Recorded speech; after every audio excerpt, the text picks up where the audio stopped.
With me now in studio is Oehad Zייdnberg, a lead cyber intelligence researcher. I want to note here that, again, the Defense Ministry says there was a hack, but it was stopped and no data was successfully stolen by the hackers. You're pretty confident that there was a compromise here. What makes you believe that there is sensitive data, classified data, that now may be in North Korean hands? First of all, we exposed all the operation. It means that we exposed not only attack against Israel defense industry, against other countries and other industries around the world.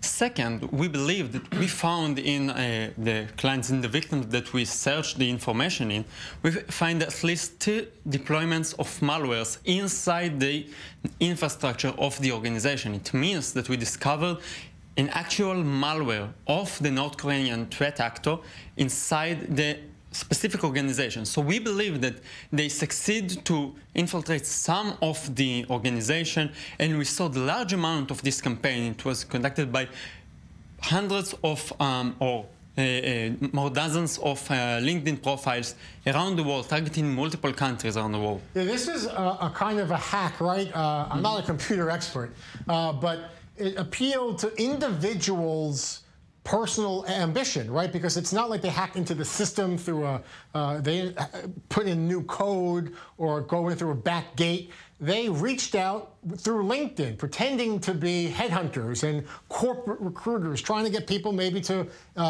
express interest in a new job, a new business opportunity, so they were willing to give data. It's a low-tech hack in that regard, right? This is not low-tech hacking. This is another method of hacking. There's one method of leveraging, for example, exploits in the infrastructure of the network that you want to attack. Another option is to present some social engineering method. Social engineering is reaching out and play on the human factor, play on psychological methods to make sure that you open the file. I want to give an example for it. As you mentioned, they used LinkedIn. They opened a LinkedIn account, impersonate Boeing, McDonnell Douglas, or Lockheed Martin. They impersonate headhunter in these companies. They reached some of the workers of the company that they wanted to attack. Before that, they established a connections, network of multiple connections, hundreds of them, some of them from the organization that they attacked. So, for example, you are a presenter in I24, they will add all of your friends here in the company, and then, only then, they will reach you and send a message, hey, we have the dream job position for you. Isn't that difficult here? Because we hear so often, don't open links from people you don't know, who don't have connections to you, or your coworkers, or your friends. If it's a complete stranger, stay away. But these are emails, as you mentioned. It appears that this LinkedIn stranger, well, they're a real business professional. They have connections with people you know and you work with. That's right. You won't think it's a stranger. Moreover, they asked you to open the file only, and they made a connection only with your personal email account and on WhatsApp. They even conducted a phone call with the victim. It means that you are calling, you are speaking with someone.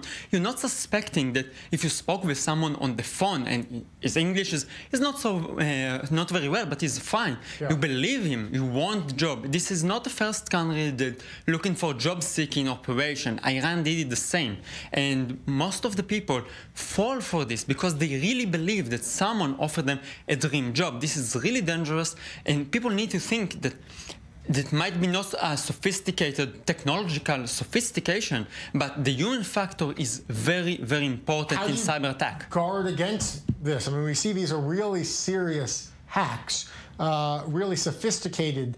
How can you avoid being deceived? So there are multiple threat actors from Iran, from North Korea, and from Russia that use social engineering methods. The best way to do it are in 2 different ways. The first one is know the education.